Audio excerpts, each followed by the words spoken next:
நிருபம் 3வது அதிகாரம் 8வது வசனம். இப்பொழுதோ கோபமும் மூர்க்கமும் பொறாமையும் உங்கள் வாயில் பிறக்கலாகாத தூஷணமும் வம்பு வார்த்தைகளும் ஆகிய இவைகள் எல்லாம் விட்டு விடுங்கள்.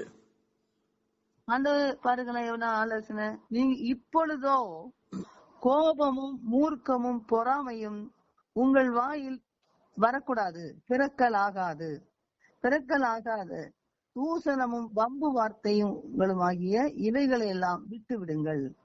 ஆண்டவர் சொல்ற பாருங்களேன், இந்த வசனத்தை அழகா கொலோசையர் பட்டணத்துக்கு அவர் எழுதும் போது சில அறிவுரைகளை சொல்றாரு. நீங்க வாயில என்ன பண்ணக்கூடாது, கோபப்படக்கூடாது, மூர்க்கமா காமிக்க கூடாது, பொறாமையும் இருக்கக்கூடாது.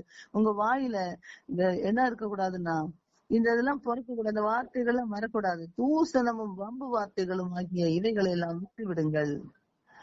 இந்த மாதிரி வம்பு பேசுறது சில வீட்டுக்குள்ள கூடி உட்கார்ந்தாங்கன்னா விளையாட்டா பேசுறேன்னு சொல்லுவாங்க. கேட்டா விளையாட்டா பேசுறோம் அப்படின்னு சொல்லி ஒருத்தருக்கு ஒருத்தர் அப்படி ஆக்கும் இப்படி ஆக்கும் பேசுறத பார்த்தா அப்படி பேசுவாங்க. எல்லாம் சும்மாதான் பேசுவாங்க, சும்மா உட்கார்ந்து பேசுவாங்க. அது அப்படி செஞ்சாக்கணும் இப்படி செஞ்சாக்கணும், வம்பு பேசுறது, வம்பு வார்த்தை. அதைய நீ பண்ணானா, நீ செஞ்சானா, நான் செஞ்சானா, அப்படி இருக்கானா, நீ அப்படி செஞ்ச, நான் இப்படி செஞ்சேன்.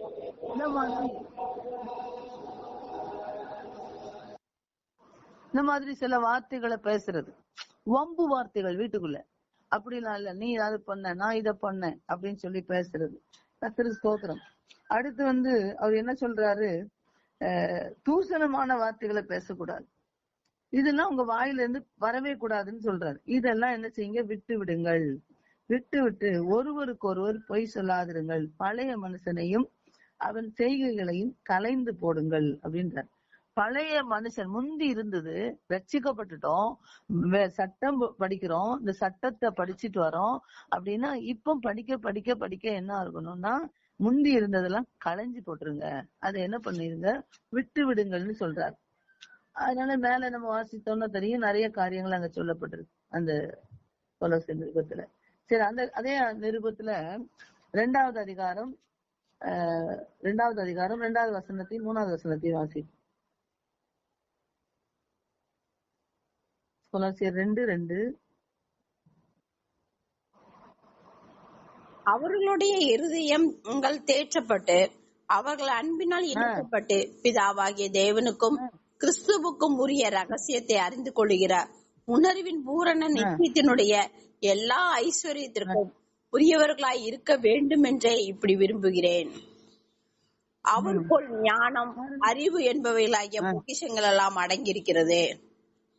யாருக்குள்ள அடங்கியிருக்கோம்? அவருக்குள் ஞானம், பொக்கிஷம், அறிவு, இதெல்லாம் எங்க அடங்கியிருக்கா? அவருக்குள்ள அடங்கியிருக்கு. அப்போ அவருடைய சாயலை தரித்து கொள்ளும் போது நமக்கும் அது என்ன பண்ணும் அப்படின்னா அது கிடைக்கும்.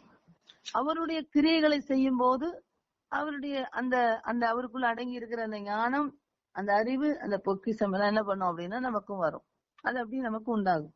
அது எதுக்காண்டி சொல்றாரு? அவர்களுடைய இருதயங்கள் தேற்றப்படணும், அவர்கள் அன்பினால் இணைக்கப்படணும், பிதாவாகிய தேவனுக்கும் கிறிஸ்துவுக்கும் உரிய ரகசியத்தை அறிந்து கொள்ளணும், அந்த உணர்வின் பூரண நிச்சயத்துடைய எல்லா ஐஸ்வர்யமும் அவர்களுக்கு உண்டாகணும் அப்படின்னு சொல்லி அவர்கள் அந்த எல்லாவற்றையும் பெற்றுக்கொள்ள வேண்டும் என்று சொல்லி இப்படி விரும்புகிறேன் அப்படின்னு சொல்றார்.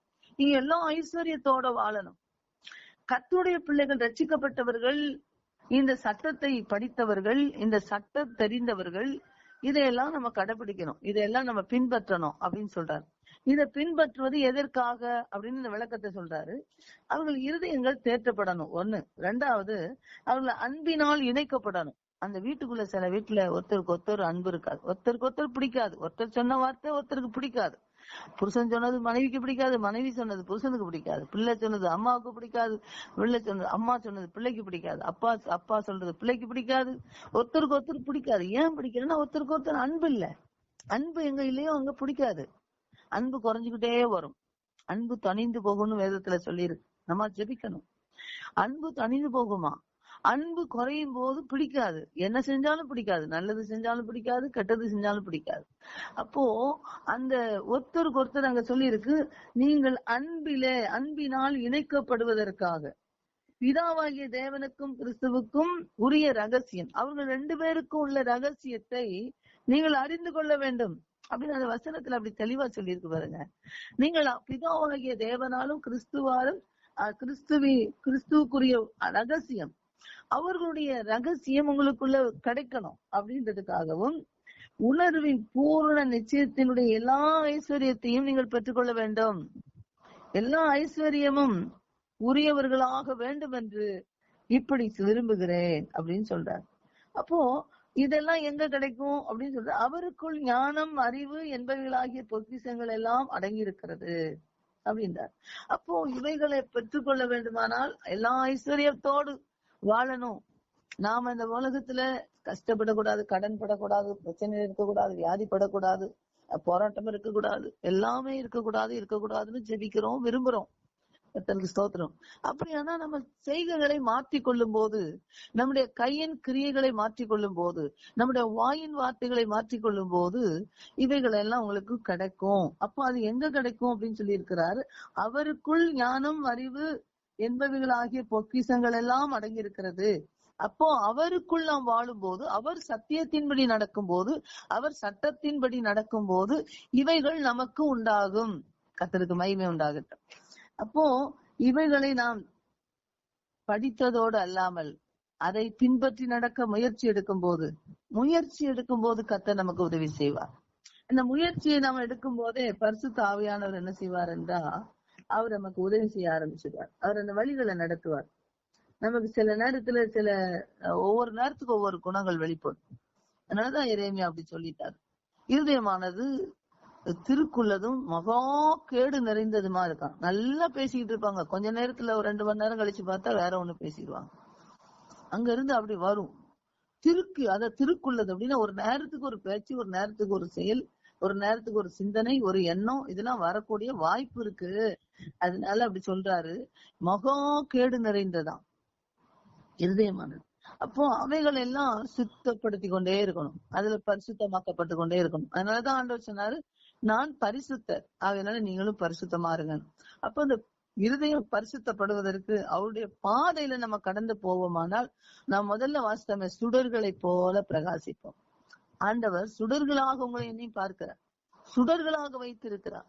இந்த சுடர்களாக எரிந்து கொண்டு பிரகாசித்து கொண்டு வாழ வேண்டுமானால், கர்த்தர் ஸ்தோத்திரம், இருள் நம்ம பக்கத்துல வரவே விடாம வாழ வேண்டுமானால், கர்த்தர் சொல்லுகிற சட்டத்தின்படி, இந்த சட்டம் வேத சட்டம் என்ன சொல்லுகிறது, அதன்படி நம்ம ஜீவிக்கும் போது, அதன்படி வாழும் போது, இங்க நம்ம என்ன எல்லா ஐஸ்வர்யமும் கிறிஸ்துவின் ரகசியமும் தேவனுக்கும் கிறிஸ்துவுக்குள்ள ரகசியமும் அறிந்து கொள்ளுவார்கள். அவர்கள் எல்லா ஐஸ்வர்யத்தையும் பெற்றுக் கொள்ளுவார்கள்.